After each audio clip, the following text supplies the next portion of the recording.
বিসমিল্লাহির রহমানির রহিম। আসসালামু আলাইকুম ওয়া রাহমাতুল্লাহি ওয়া বারাকাতুহু। প্রিয় বন্ধুগণ, আপনাদের সুস্থ জীবন ও ভালোবাসা জানিয়ে শুরু করছি আজকের আয়োজন। প্রিয় বন্ধুরা, আজ আপনাদের জন্য থাকছে বাংলাদেশের রাজনীতিতে আওয়ামী লীগ কখন ফিরবে, কেন দেশে এত অস্থিরতা, সম্পূর্ণ একটি নিরপেক্ষ বিশ্লেষণ। হয়তো আপনি বাংলাদেশের রাজনৈতিক দলগুলোর মধ্যে যে কোনো একটি দল সাপোর্ট করতে পারেন, কিন্তু আপনার আমার বা অন্যদের যে কোনো সাপোর্টেই কিন্তু হবে না। পুরো দেশের মানুষ যেদিকে সংখ্যা বেশি সেদিকেই কোনো সরকার নির্বাচিত হয়। প্রিয় বন্ধুরা, তাই আমাদের উচিত নিজের দল বা নিজের জিনিসের প্রতি অন্ধভক্ত না হয়ে সমস্ত বিশ্লেষণগুলা ভালো করে শোনা এবং নিজের জ্ঞান দিয়ে বিবেচনা করা। প্রিয় বন্ধুরা, চলুন কথা না বাড়িয়ে শুরু করি আজকের আয়োজন। বাংলাদেশের রাজনীতিতে বর্তমানে সবচেয়ে আলোচিত প্রশ্নগুলো হলো একটি, আওয়ামী লীগ কি আবার সক্রিয় রাজনীতিতে ফিরতে পারবে? যদি পারে তাহলে কবে? আর যদি না পারে তাহলে দেশের রাজনীতিতে তার প্রভাব কতদিন থাকবে? 2024 সালের জুলাই আগস্টের গণঅভ্যুত্থানের মাধ্যমে শেখ হাসিনার নেতৃত্বাধীন আওয়ামী লীগ সরকারের পতন ঘটে। দীর্ঘ 15 বছর শাসনের অবসান ঘটে এবং নতুন রাজনৈতিক বাস্তবতা তৈরি হয়। কেন দেশের পরিস্থিতি এখনো অস্থির? একটি বড় রাজনৈতিক শক্তির পতনের পর সাধারণ রাষ্ট্র একটি শূন্যতা তৈরি হয়। কেন দেশের অস্থিরতা এখনো অস্থির? একটি বড় রাজনৈতিক শক্তির পতনের পর সাধারণ রাষ্ট্রে একটি শূন্যতা তৈরি হয়। বাংলাদেশের ক্ষেত্রে অনেকটা তাই হয়েছে।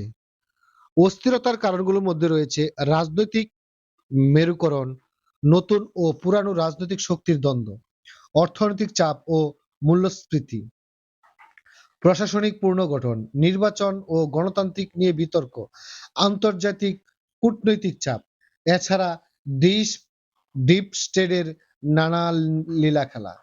প্রিয় বন্ধুরা, বিশেষ করে অর্থনৈতিক ও রাজনৈতিক রূপান্তরের সময়কালে অনেক বিশ্লেষক স্বাভাবিকভাবে চ্যালেঞ্জিং বলে মনে করেন সাম্প্রতিক সময়ে বাংলাদেশের নতুন অর্থনৈতিক সহায়তা ও সংস্কার কর্মসূচি নিয়ে আন্তর্জাতিক সংস্থাগুলোর সঙ্গে আলোচনা করেছি, যা দেশের অর্থনৈতিক চাপের ইঙ্গিত বহন করে। প্রিয় বন্ধুরা, আওয়ামী লীগের নাম কেন এখনো মুছে যাচ্ছে না? এখানে একটি বাস্তবতা স্বীকার করতে হবে। আওয়ামী লীগ শুধু একটি রাজনৈতিক দল নয়, একটি বাংলাদেশের স্বাধীনতা আন্দোলন, ভাষা আন্দোলন এবং রাষ্ট্র গঠনের ইতিহাসের সঙ্গে জড়িত। একই সঙ্গে 2009 ও 2024 সময়কালে দেশের অবকাঠামো উন্নয়ন, পদ্মা সেতু, মেট্রো রেল, কর্ণফুলী টানেল সহ বড় বড় প্রকল্পগুলোর কৃতিত্ব সমর্থকেরা আওয়ামী লীগের সাফল্য হিসেবে তুলে ধরেন।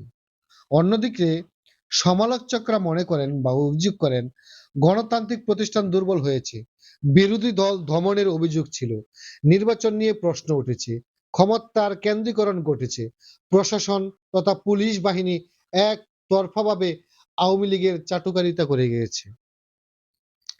এই জন্যই দেশে অস্থিরতা, মানুষ অতিষ্ঠ হয়ে পড়েছে। সাধারণ মানুষ যদি একে অপরের কে অত্যাচার করে, যদি আইন প্রশাসন বিচার বিভাগ সম্পূর্ণ সুস্থ এবং নিরপেক্ষ থাকে, তখন সাধারণ মানুষ বিচার পায়। কিন্তু যদি কেউ এই বিচার বিশ্লেষণ না মানে, আইনের শক্তি না মানে, তাহলে অবশ্যই মানুষ এই দুর্যোগ এবং দুর্ভোগে পড়ে যে কোনো বিদ্রোহ ঘোষণা করে, যা শেখ হাসিনা সরকারের বেলায় হয়েছে। শুধু আইন প্রশাসন একতরফা কাজ করার কারণে এটি হয়েছে। সবচেয়ে বেশি বিশেষজ্ঞ মনে করেন, এবং আমি আমার ব্যক্তিগত মত থেকে আমি এটাকেই প্রাধান্য দিই, কারণ এর ভুক্তভোগী অনেকজনই হয়েছেন। প্রিয় বন্ধুরা,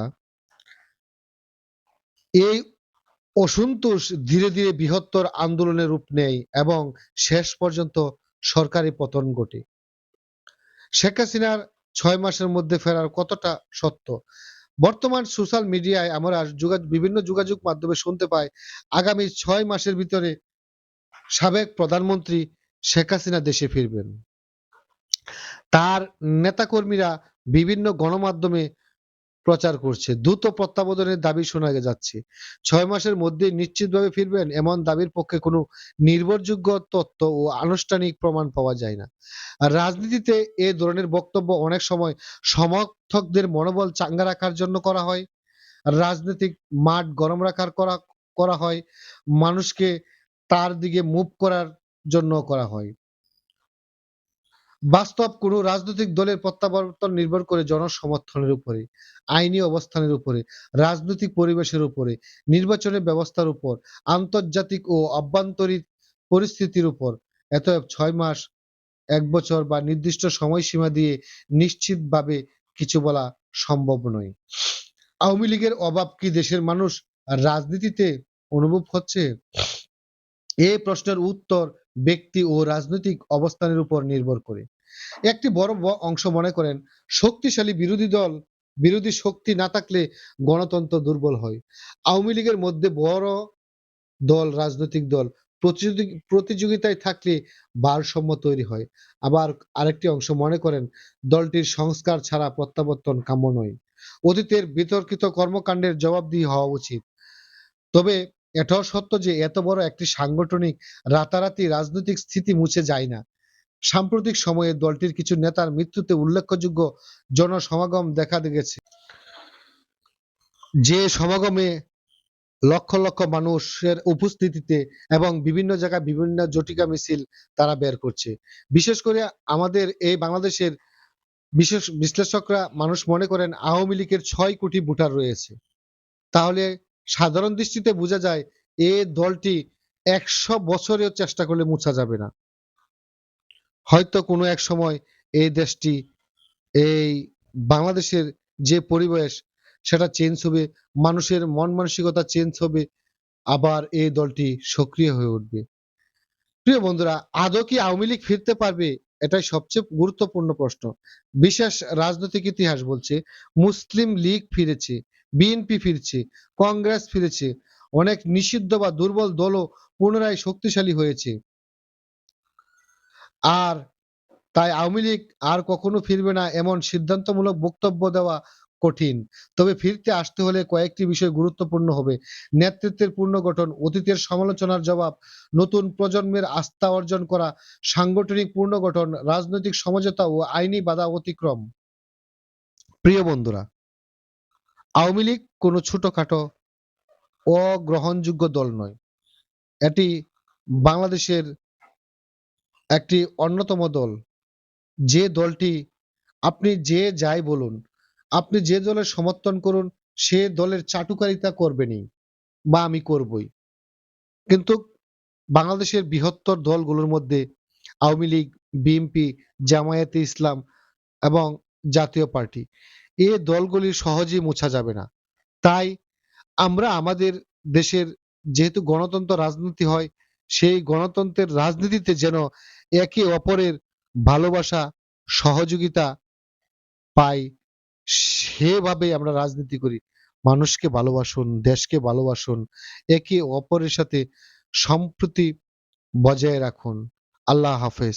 আসসালামু আলাইকুম ওয়া রাহমাতুল্লাহি ওয়া বারাকাতুহু।